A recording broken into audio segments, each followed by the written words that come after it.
जय हिंद दोस्तों। मैं नवीन मेहता। मैं अपने यूट्यूब चैनल पे आपका वेलकम करता हूँ।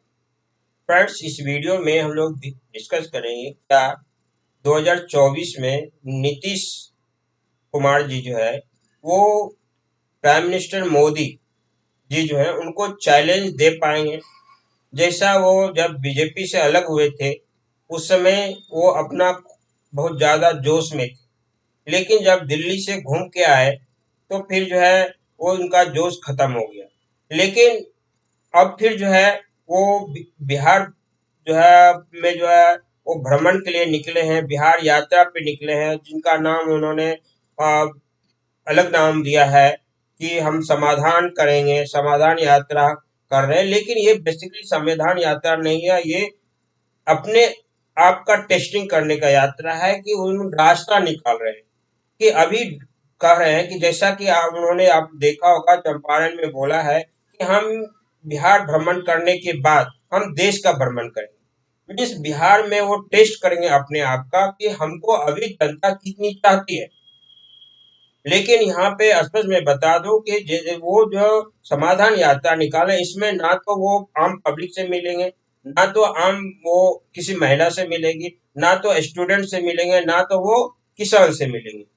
वो फैब्रिकेटेड मीन्स उसका उनका जो ऑफिशियल पर्सन है उनके द्वारा फैब्रिकेटेड जो औरत होगी, जो नीतीश कुमार के मन के हिसाब से बोलने वाली होगी या बुलवाया जाएगा, वो औरतें से वो बात पूछ लेंगे कि शराब क्या हो रहा है, ये ऐसा क्या कैसा हो रहा है, वैसा कैसा हो रहा है। फैब्रिकेट इवन आप आशा वर्कर्स जो होंगे जो नीतीश कुमार के अंदर काम करती है उनको वो बुलवा देंगे। हम कोई औरत नहीं होगी। किसान से भी जो है अगर कुछ बुलवाना होगा तो फैब्रिकेटेड किसान को बुलाया जाएगा और उसको मैन्युफैक्चर्ड इतना कर दिया जाएगा कि नीतीश के भाषा का वो बोले। तो यहाँ पे समाधान कुछ नहीं होगा।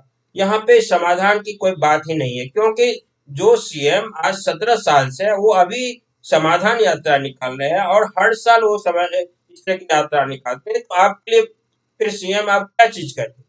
17 साल किसी राज्य का सीएम होना कोई छोटी बात नहीं है। इवन आप सीएम होके बिहार के लिए जो है विशेष राज्य का दर्जा मांग रहे हैं। आप 17 साल से सीएम है, लेकिन आप दर्जा अभी क्यों मांग रहे हैं? फिर आपने 17 साल क्या किया? मीन्स आपने 17 साल तक सीएम ऐसे नाम का बने रहे, आपने कुछ तो किया नहीं। क्योंकि बिहार को विशेष दर्जा मांगने की जरूरत आज 17 साल पहले भी मांगने की जरूरत थी और आज भी मांगने की जरूरत थी। तो फिर आपने 17 साल को क्या किया?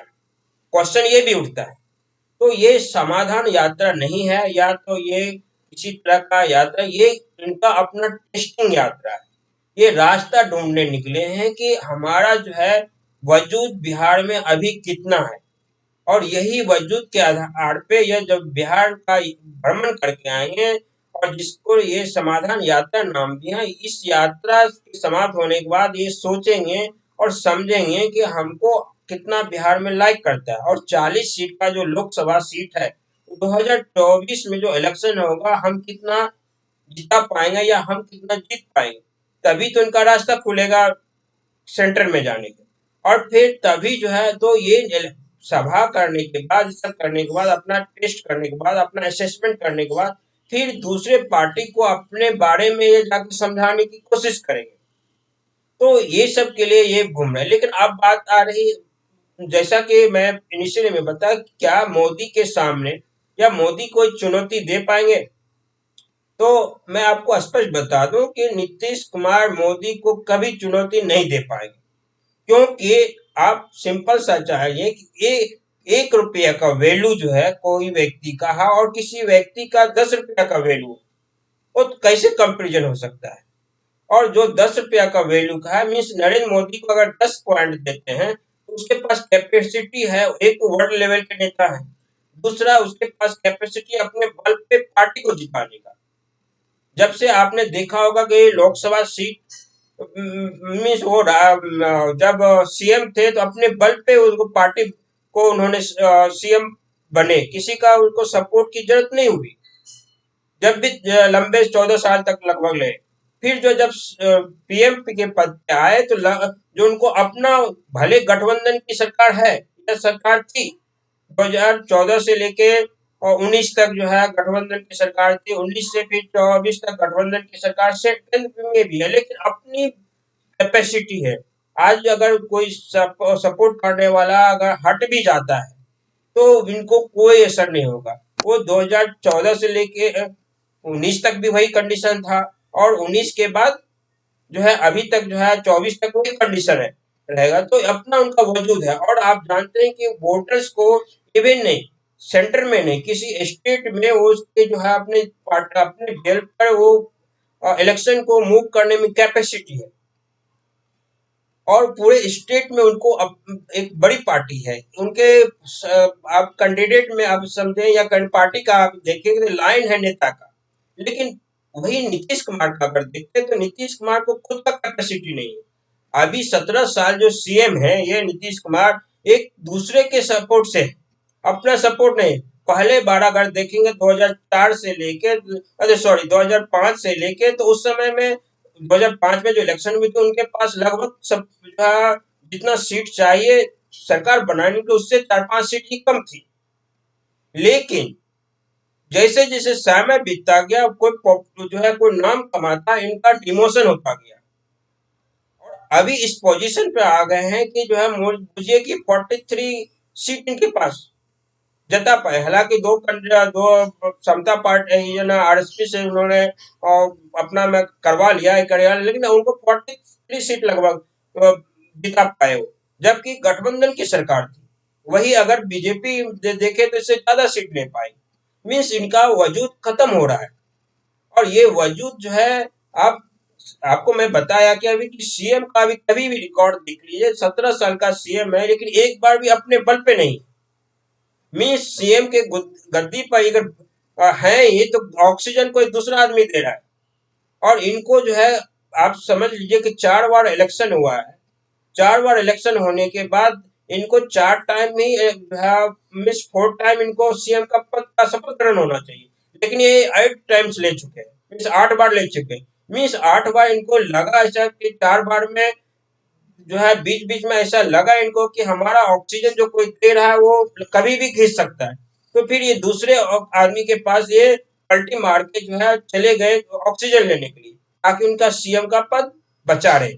तो वो सिचुएशन अब जो है और डैमेज इनको करता है। अब पब्लिक के भी नजर में जो है ये अलग माइंड में आ गए हैं कि पब्लिक इनके ऊपर भरोसा नहीं करेगी। आज हम इनको मान के सपोज कीजिए कि आरजेडी के साथ रहते हैं, महागठबंधन के, तो पब्लिक सोच रही है कि हमको महागठबंधन को वोट दे रहे हैं।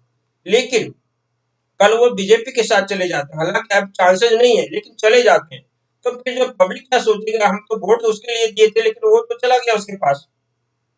तो इस तरह से इमेज भी खराब होता है। एक बार दो बार करता है आदमी तो कोई प्रॉब्लम पब्लिक भूल जाती है, लेकिन अगर बार बार फ्रिक्वेंटली करता है तो उस वो पब्लिक के माइंड में सेट हो जाता है, ये जब कभी भी पलट सकता है। और मेरा वोट दिया हुआ सबका अलग अलग, जो पार्टी से भी कोई भी व्यक्ति, हर आदमी कुछ ना कुछ पार्टी से जुड़े हुए थे, किसी न किसी पार्टी से, क्योंकि 18 साल होने के बाद किसी को मतदान करने का अधिकार हो जाता है। तो मीन्स मतदान करने का अधिकार है, मीन्स आप पार्टी से जुड़े हैं।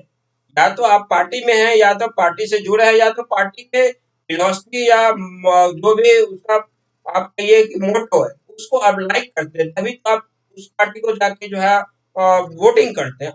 तो वही चीज होता है गठबंधन में, तो अगर कई पार्टी है तो उसका मोटो होता है। अगर उस मोटो में किसी व्यक्ति ने वोट दिया और दूसरा व्यक्ति कन्वर्ट करके तीसरे में फिर दूसरे में चले जाए तो उसका मोटो चेंज हो जाती है। तो वोटर का तो मोटो चेंज नहीं होती है। इससे क्या होता है कि जो इवन अभी जेडीयू में ये सिचुएशन है कि जेडीयू का जो वर्कर्स है वो भी कंफ्यूज है कि हम पब्लिक के पास जाके बोले तो क्या बोले। मीन्स ये कंफ्यूज इस मामले में है कि पब्लिक, अब हम के नीतीश जी के बारे में बोलेंगे तो बोलेगा कि अरे तुम्हारा तो जो नेता जो है कभी इधर रहता है कभी उधर रहता है। मीन्स हमारा वोट तो हम किसी बीजेपी के साथ में या एनडीए जब रहते हैं तो जाके वोट मांगता है मोदी जी के नाम पे। 2020 में जो इलेक्शन हुई मोदी जी के नाम पे, और जो है अमित शाह जी और जेपी नड्डा ये लोग जाके प्रचार प्रसार किए ओके, तो वोट का तो वहां से कन्वर्ट हुआ। लेकिन नीतीश कुमार को जो है इन्होंने कम सीट रहते हुए मुख्यमंत्री बना दिया। लेकिन बाद में नीतीश कुमार 2 साल रहने के बाद कन्वर्ट हो गए कि तेजस्वी यादव, तो वहां पे पब्लिक भी कंफ्यूज हो जाती है कि हम इसको किसको वोट दें। तो इसलिए कंफ्यूज होने के कारण जो है पब्लिक भी, जिस दो व्यक्ति पब्लिक के पास जाता है कि हमारे पार्टी के वोट दे, तो क्वेश्चन करता है कि तुम्हारा नेता को स्टैंड ही नहीं, आज इसके पास, कल उसके पास, कल उसके पास, परसों उसके पास। तो फिर जो है ना, ये क्रिएट करता प्रॉब्लम। तो ये इस चीज को नीतीश कुमार शायद समझ नहीं पाए, और अब जो है उनको समझ में आया है, इसलिए वो ग्राउंड लेवल पे जो है समाधान यात्रा के नाम पे जो है वो अपना अस्तित्व देखने के लिए गए हैं कि हमारा अस्तित्व ग्राउंड लेवल पे क्या है। अब वर्कर्स से मिलेंगे क्या, आप समझेंगे, वर्कर्स में से जो है ना, उसके पार्टी का वर्कर्स जो है, जो छोटे छोटे जो नेता हैं या डिस्ट्रिक्ट लेवल पे नेता हैं, उससे मिलेंगे तो वो हाव भाव लेना चाहते हैं, ना कि कोई समाधान निकालने जा रहा है। तो इस तरह से जो है कहा जा सकता है कि नीतीश कुमार का वैल्यू 1 रुपया है, और मोदी जी का वैल्यू 10 रुपया। तो 10 रुपया और 1 रुपया कभी भी फेस नहीं कर सकते, यानी 1 रुपया वाला कभी भी बराबरी या चैलेंज 10 रुपया को नहीं कर सकता। हाँ, नीतीश कुमार को ये लगता होगा, या ये है नीतीश कुमार के माइंड में, कि हम 1-1 रुपया वाले हैं, 10 अगर हो जाएंगे या 11 हो जाएंगे तो मेरा 11 हो जाएगा, हाँ वो 10 ही रहेगा। तो ऐसा नीतीश कुमार आज के समय में आपके ऊपर नहीं है विश्वास करेगा, क्या है कि आप जो 1-1 रुपया कलेक्ट करने जा रहे हैं या कलेक्ट करने की सोच रहे हैं, वो भी प्राइम मिनिस्टर का दावेदार अपने आप को समझ रहा है। आप अपने आप को पहले प्राइम मिनिस्टर का दावेदार में आप आने लगे थे, लेकिन कांग्रेस ने उधर घोषणा कर दिया राहुल गांधी के लिए, तो राहुल आप जो है अपने आप को पीछे में खींच लिया है कि अच्छी बात है। लेकिन जो है आपका माइंड में ये भी चल रहा है कि थर्ड थर्ड फ्रंट बन गए, मीन्स एक बीजेपी है एनडीए, दूसरा जो है कांग्रेस का कोई फ्रंट होगा, तीसरा जो है कोई इधर जो है आप मिलकर दूसरे सब आदमी जो आपके गठबंधन में आ सकता है या आपको सपोर्ट कर सकता है, वो मिल के बने। तो ऐसा पॉसिबिलिटी बहुत कम है, क्या है कि आपके गठबंधन में जो भी आएगा वो सब प्राइम मिनिस्टर का दावेदार। आप ममता बनर्जी को साथ में लेंगे, वो भी प्राइम मिनिस्टर के दावेदार है। आप केजरीवाल को सपोर्ट समर्थन में लेंगे, वो भी प्राइम मिनिस्टर का दावेदार। आप टीसीआर को समर्थन लेंगे, वो भी प्राइम मिनिस्टर का दावेदार। आप केसीआर को लीजिए, वो भी प्राइम मिनिस्टर का दावेदार। आप जो है आपके साथ शरद पवार जी आएंगे नहीं, क्योंकि वो कांग्रेस के साथ उनका अच्छा रिलेशनशिप। तो इस तरह से आप जिसको भी कलेक्ट कीजिएगा, 1-1 रुपये करके जो है ना 10 बनाना चाहिए, 11 बनाना चाहिए, आपसे पॉसिबल नहीं होगा, क्योंकि सब 1 रुपये का अपने आप का मालिक है। वो आपको कभी भी आपके ऊपर विश्वास नहीं करेगा, क्योंकि आपने 2005 के बाद कभी भी सेंट्रल रोल में नहीं रहे। 2005 के पहले भी सेंट्रल रोल में थे, तो वो जो है वो बीजेपी में वाजपेयी जी का योगदान है, अडवाणी जी का योगदान है।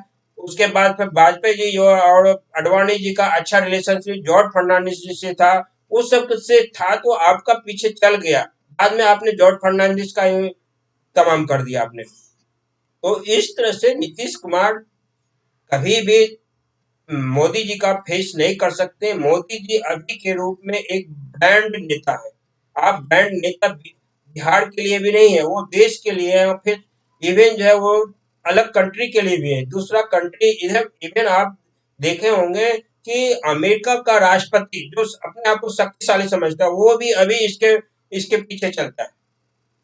पहले देश के जो है ना प्राइम मिनिस्टर चलते थे, तो अमेरिका का राष्ट्रपति आगे चलता था, और ये भारत के प्रधानमंत्री जो है ना पीछे चला करते थे। लेकिन अभी एक भारत के प्रधानमंत्री आगे चलते हैं, अमेरिका का राष्ट्रपति जो है ना पीछे जाकर जो है उनका पीठ जो है ना इंडिकेट करता है कि मैं भी पीछे हूँ।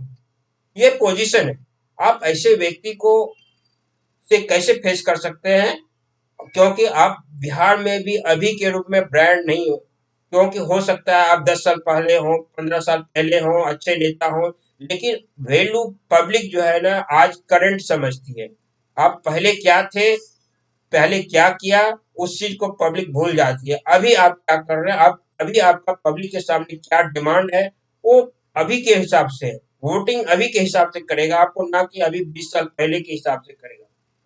इसलिए मेरा जहां समझ में है कि मोदी जी के को चैलेंज देने में नीतीश कुमार शायद खुद कहीं जो है पॉलिटिकली संन्यास न लेना पड़े, इतनी इनकी बदनामी हो जाएगी, और फिर ये जो है शायद अभी तो ऐसा भी लग रहा है कि इनको संन्यास का ही रास्ता दिखना भी पड़ेगा, काहे कि उधर आरजेडी जो है इनके ऊपर बहुत ज्यादा प्रेशर करने वाली है, और हो सकता है कि इनको मार्च अप्रैल के बाद ही जो है ना इनको सीएम के पद से हाथ धोना पड़े। और फिर क्योंकि आरजेडी में अभी आरजेडी और जेडीयू में अभी ऐसा टसल चल रहा है, और ऐसा लग रहा है कि बीजेपी ने आरजेडी में भी कील ठोक चुकी है और जेडीयू में भी कील ठोक चुकी है। दोनों में लोगों को पानी रिसाव करने के लिए, इन पानी बहाने के लिए वो छोड़ दी है। और कब पानी बह जाएगा और कब इन लोग का गठबंधन टूट जाएगा, ये कहना मुश्किल है। और अगर गठबंधन टूट गया तो फिर नीतीश जी का सीएम बनने का जो कंटिन्यू 25 तक है वो भी इनका अधूरा रह जाएगा। तो इस तरह से कहा जा सकता है फाइनली कि नीतीश जी कभी भी मोदी जी को चैलेंज नहीं कर सकते हैं 2024 के इलेक्शन में, क्योंकि मोदी जी का वैल्यू एक अलग वैल्यू है, नीतीश कुमार जी का वैल्यू उसके सामने में कुछ भी नहीं है। तो फ्रेंड्स, इस वीडियो में इतना ही। अगर मेरा वीडियो इन्फॉर्मेटिव लगा तो मेरे वीडियो को लाइक कीजिए, शेयर कीजिए, साथ ही मेरे चैनल को सब्सक्राइब कीजिए, जिससे कि आप मेरे चैनल से जुड़ सकें। Thank you. भारत माता की जय।